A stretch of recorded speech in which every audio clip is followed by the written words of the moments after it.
Okay, this is a little bit of an impromptu video.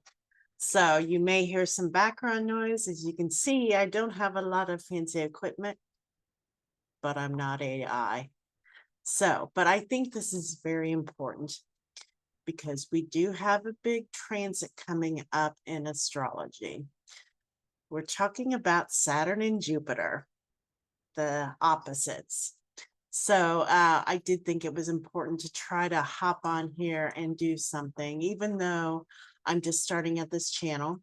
And I admit I'm a student of astrology, but this helps me learn when I go over things. So, so we do have some really difficult transits coming up in August. I'm not going to lie, but probably the biggest one we should focus on is this Saturn and Jupiter squaring each other. And the square goes exact same degree, 17 degrees in their respective signs on August 15th. Saturn has a bit of a reputation as being it's eliminating things, limitations, imprisoning. He loves structure and being a taskmaster.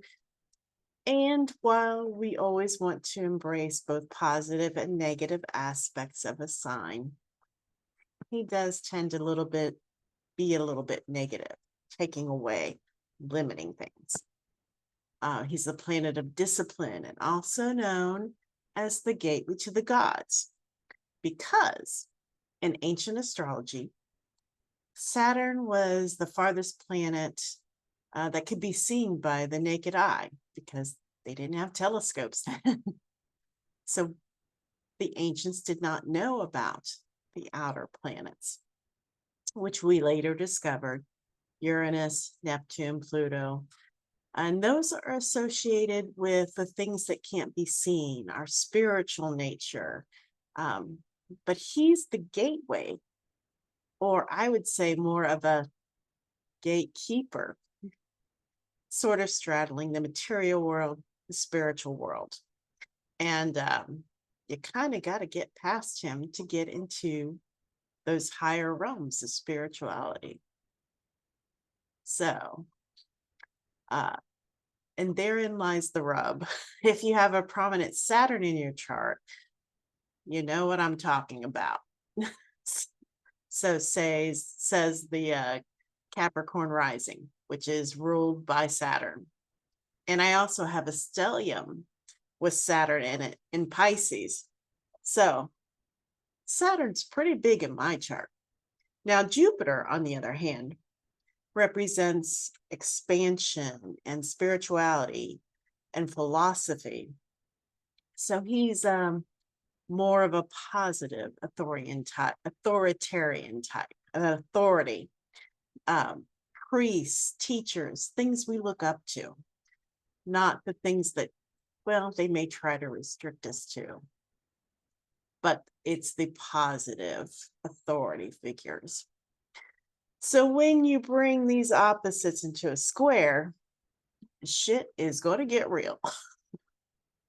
And it's going to get real. It's like watching, I always say it's like watching a Godzilla movie. Oh, where these two big monsters, these two big powers are fighting each other. And this clash can really bring things to a head. Uh, Things that have been brewing for a long time, which I think we all understand a little too well, especially in this country, but in other countries as well.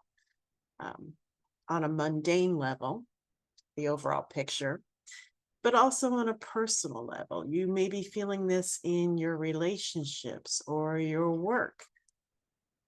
You may be feeling that there's been some tension as we're approaching that square. And it's been tough for a long time. But this transit, while challenging, we can have a major breakdown, or we can have a major breakthrough. It's up to us to decide which it's going to be. and breakdown or breakthrough. So, so as I said, we're going to feel it on a personal level. But we're definitely feeling it in our society. I think we all understand that because Jupiter represents things that hold us together with some kind of cohesion, like the institutions we hold dear, the law, justice, religion, spirituality, all those things that kind of bring our society together. At least we hope they do. In an ideal world, they do, right? Hopefully. Um, and when we have kind of Jupiter, well, not kind of, it's not kind of, it's really. So, so when we bring together these two opposites, and it's really a great opportunity for us for our society, because it's important to understand that when Jupiter and Saturn come together, when they're aspecting, which in this case is a square and considered a difficult aspect, we also like to say they see each other, they're looking at each other, and there's going to be some tension, okay? So now when an aspect is approaching its exact degree, it's stronger than when it's leaving. So as you come up to it, it's stronger, then it starts to fade once it gets past that exact degree and what we call separating or starting to diminish. But the bad news is they are both going to be at 70 degrees in their respective signs throughout the DNC convention. Jupiter will separate from that 17th degree around 3:30 on August 23rd, the day after the convention, which is, yeah, moving to the 18th degree. Saturn will remain at the 17th degree. So, and by the way, this will be a really loud car going by. This will be a Venus hour on Venus's day of Friday. So, woo, girl power. Venus is going to be coming on strong. Or in this case, woman power, the matriarch. But there are a whole lot of transits going on during this convention. Kind of difficult. August is such a challenging month. That's a nice way to say it.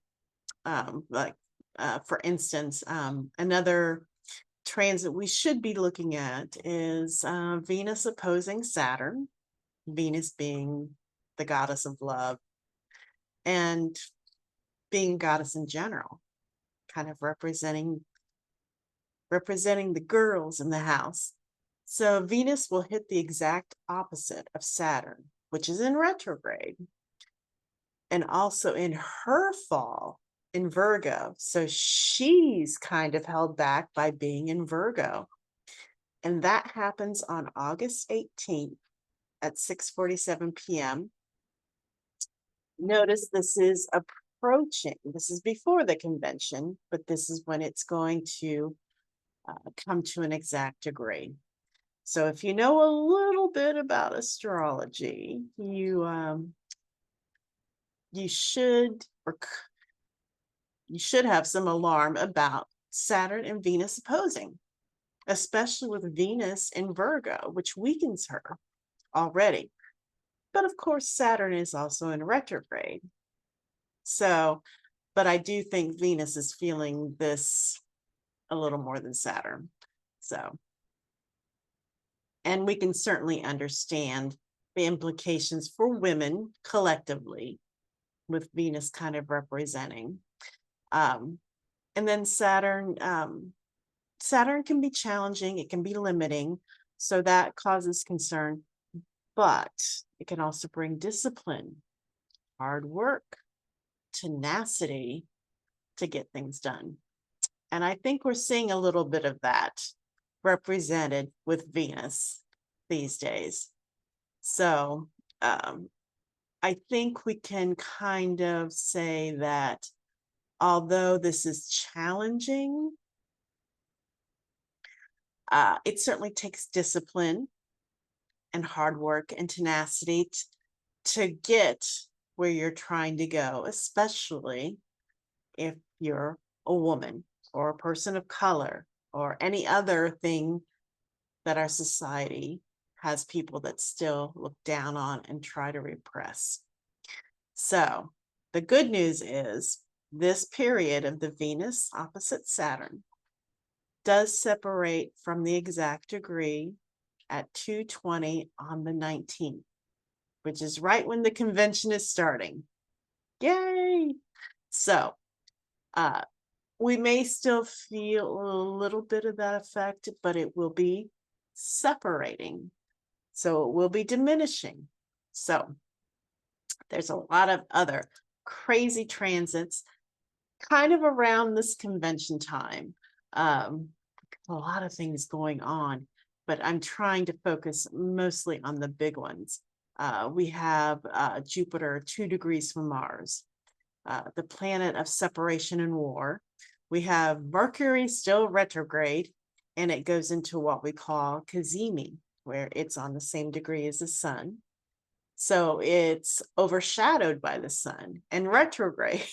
So there can be communications, technical problems. Don't be surprised if you see that during the convention, because there's a lot of technical stuff too, and a lot of communication.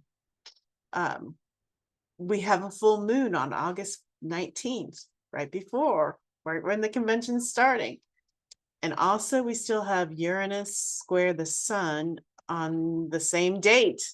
So Uranus can bring unexpected things and disruption.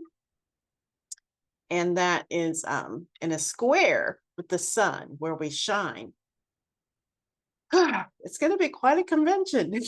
One for the books, I would surmise. So I don't know if it's going to be good or bad. Probably mixed. But there might be some unexpected disruption, like protesters. Maybe even some violence, because whenever you have a strong Mars is only 2 degrees from Jupiter, where we start here. Mars can bring violence. Uranus can be something unexpected. We could see some things like that, unfortunately. So hopefully we won't, but there is certainly the potential. But overall, even though there's challenging aspects, we do have a trend where Venus is certainly emerging from these challenging aspects. And a campaign for president is challenging, even under the best of circumstances. But let's face it, this has been a weird campaign. Weird being a key word for certain aspects of the campaign. A word tossed around a lot this campaign. And that's even under normal circumstances, but being a woman running for president so unexpectedly and so quickly, when we've never had a president before. And I just want to point out, Mexico elected a woman to president, a very patriarchal society, before us. That's kind of embarrassing. But it has to be the right woman too. Anyway, but seeing a woman, this is only the second time we've had a woman run for president. And we've never had a woman president. So that would be historic in itself, much less a woman of color. So Harris has a lot to overcome. This is challenging, but this is also showing how she can meet the challenges, what she does under pressure. So, and anything can manifest positively or negatively. So, on a personal level, we want to work to focus on positive. And on a grand mundane level, we want to focus on the positive aspects that can come from Jupiter and Saturn, difficult though they are. And it's kind of fitting that I'm doing this because in my natal chart, I have Saturn in Pisces squaring Jupiter in Gemini, although Saturn is not retrograde. So yeah, this trance is really going to hit me. I'm used to being hit though. I mean, Jupiter, I wish. Saturn is the ruler of my rising sign. My sun is in Aries and my moon is in Scorpio. So Mars, the other malefic, rules my sun and moon. It's malefic city. I'm used to being hit. But it's going to hit me big time, but it's also going to hit you and everybody in kind of a collective way. So, but when this happens, there is a certain breaking down that can happen when these two are squared off, fighting each other in battle. But, and this is very important, this is our chance to really rebuild our structures, our organization of things in society. And no matter what side of the political fence you're on, I think we can all agree shit needs to change. I keep thinking of the phoenix, which is the bird that burns in the flames and rises from the ashes. It's actually associated with Pluto, not Saturn, but Pluto and Saturn are kind of similar. I mean, especially when you look at Saturn is the gateway to the spiritual realms. Pluto is at the top of them. It's kind of a circle. They both kind of represent, they both can be seen as being violent, sort of a baptism by fire, a transformation. Sometimes people see the transformation as violence or death. And so they're both kind of similar. And it's kind of like a Phoenician kind of moment. So, and by the way, Venus is opposite Pluto right before this. So maybe a woman is going to cause that transformation. That just came to me. I was looking at the chart and I was just like, oh, Pluto and a woman opposing it, creating this transformation. Because it's safe to say, I mean, and we all know this without astrology telling us this, we're at a real crossroads in our country, and probably on a personal level, you're feeling it in your life. We have Saturn in Pisces, which is a sign that can be very delusional when it manifests in more of a negative way, as Saturn is known for being negative. Okay. So you have to be careful about believing lies, being too delusional. Now, Jupiter, on the other hand, is in Gemini, which is all about communication, logic, the intellect, hard facts being expressed. So you have kind of not only the opposites of the planets, but their signs are kind of representing a couple of opposites. This is a time when we are challenged about, some of us have had an inability to see through a lot of the lies that have been going on, to see through delusions we've been following and believing.